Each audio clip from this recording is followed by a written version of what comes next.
अभाज्य गुणनखंड। आज की वीडियो में अपन सीखेंगे मित्रों अभाज्य गुणनखंड, जिसको अपन इंग्लिश में फैक्टराइजेशन बोलते हैं। ठीक है, अभाज्य गुणनखंड के लिए सबसे पहले तो अपन को भाग के सवाल आने चाहिए, भाग आने चाहिए। उसके बाद में अपन को भाजकता के नियम आने चाहिए।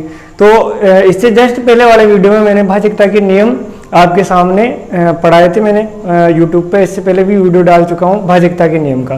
ठीक है, तो इसके बाद में मैं लेकर आऊँ गुणनखंड का टॉपिक। ठीक है, तो अभाज्य गुणनखंड नाम से पता चल रहा है कि अभाज्य संख्याओं के गुणनखंड होंगे, यानी जिस भी संख्या का गुणनखंड होगा वह अभाज्य संख्या होगी। जिस प्रकार से अपन कोई एक आध एग्जाम्पल ले लेते हैं, जैसे देखो कोई सी भी नॉर्मल सी संख्या 12 है, 20 है, 18 है, कुछ भी ऐसा ले लेते हैं। जैसे कि मैंने 12 ले लिया।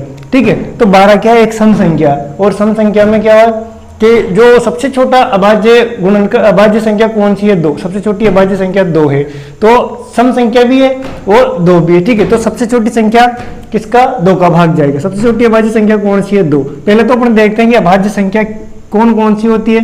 तो अभाज्य संख्या ऐसी संख्या होती है जिसमें स्वयं के और एक के अतिरिक्त किसी भी संख्या का भाग नहीं जाता है, यानी कि सिर्फ उसके 2 ही गुणनखंड होंगे। देखिए जैसे कि 2 है, 2 से अभाज्य संख्या शुरू होती है। 2 है, 3 है, उसके बाद में 5 है, 7 है और 11 है, 13 है। इस प्रकार से 2 है, 3 है, 5 है, 7 है, 9 नहीं आएगा।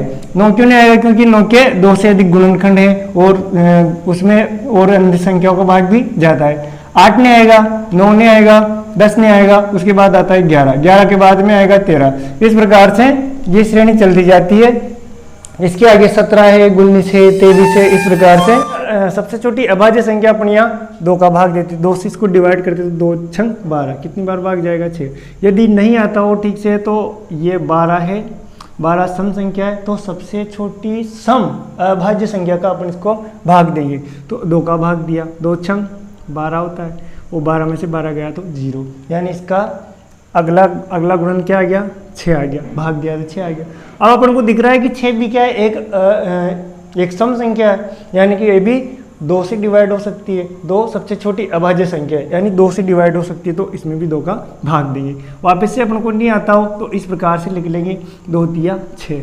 आंसर आया अपना 3, तो ये 3 लिख दिया। अब 3 ऐसी संख्या है जो एक अभाज्य संख्या है। ठीक है, और इसमें किसी अन्य संख्या का भाग नहीं जाता है, स्वयं का ही भाग जाता है या 1 का ही भाग जाता है। तो अपन देंगे इसमें 3 का भाग, 3 एकम 3। ठीक है, इस प्रकार से अपना अभाज्य गुणनखंड हो गया। यदि इनको गुणनखंडों के रूप में लिखना हो तो इस प्रकार से लिख देंगे, ये 12 के गुणनखंड 2 गुणा 2 गुणा 3 गुणा 1। इस प्रकार से इनका गुणनखंड 2 दूनी 4, 4 तिरी 12 और 12 एकम 12। इस प्रकार से कैसी भी संख्या हो, सभी संख्याओं के अपन गुणनखंड ले सकते हैं। ठीक है, देखिए ये मान लो 512 है।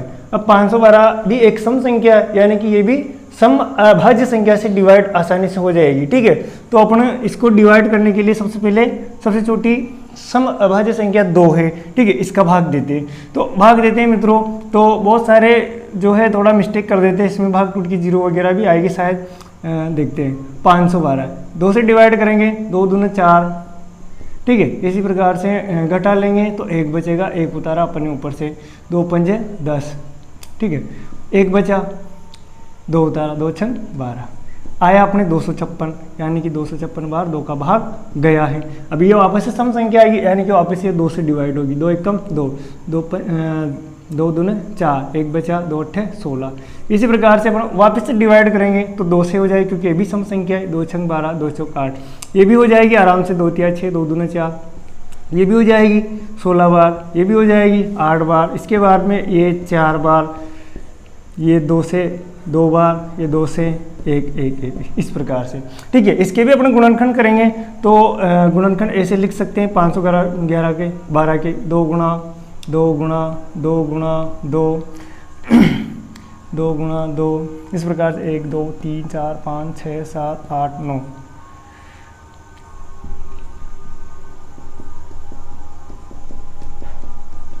इस प्रकार से अपने अभाज्य गुणनखंड होंगे और इनका सबका मल्टीपल करेंगे तो अपना 512 ही आ जाएगा। और भी देख लेते हैं, जैसे कि और देखो 212 है, 212 सम संख्या है और 2 से डिवाइड हो जाएगी आराम से। 2 का भाग देंगे अपन, तो देखिए अब 2 का भाग देते हैं 212 में, तो इसमें भाग टूट की 0 आती है। बहुत से बच्चे यहाँ मिस्टेक कर देते हैं। ठीक है, ये भाग टूट की 0 लगा के डायरेक्ट ही भाग दे लेते हैं। देखो 2 एकम 2। ठीक है, 2 में से 2 गया 0। अब अपन यहाँ 1 उतारेंगे, 1 उतारेंगे तो समस्या ये आएगी कि बच्चे साथ में 2 भी उतार देते हैं, जबकि 2 नहीं उतारना, पहले क्या लगाना है अपन को, भाग टूट के 0।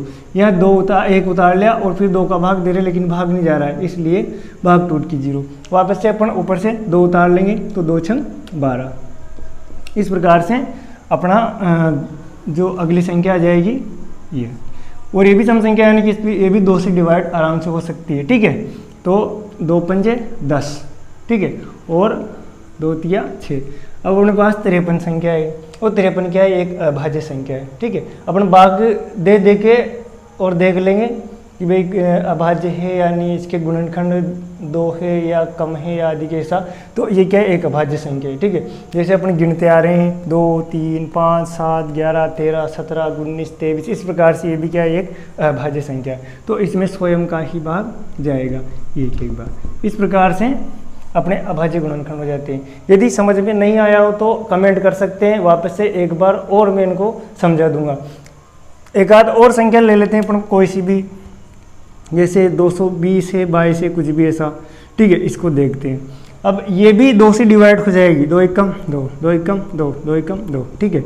अब यहाँ देखिए यहाँ 3 आया, ये क्या है, विषम संख्या है, 111 आया, ठीक है, यानी कि विषम संख्या। भाजकता के नियम का अपन इसमें प्रयोग करेंगे। कैसे पता चलेगा कि इसमें 3 का भाग जाएगा, ये से के लिए 1 2 3 भाजकता का नियम, 3 का भाजकता का नियम कहता है कि यदि इन अंकों का योग, जो भी संख्या है उस संख्या के अंकों का योग 3 या 3 का कोई गुणज हो तो उसमें 3 का भाग आराम से जाता है। यानी कि ये 3 का भाग दिया अपने, 3 दिया 9, 1 बचा, 2 बचे, ठीक है, और 3 से 21, 37 बार गया।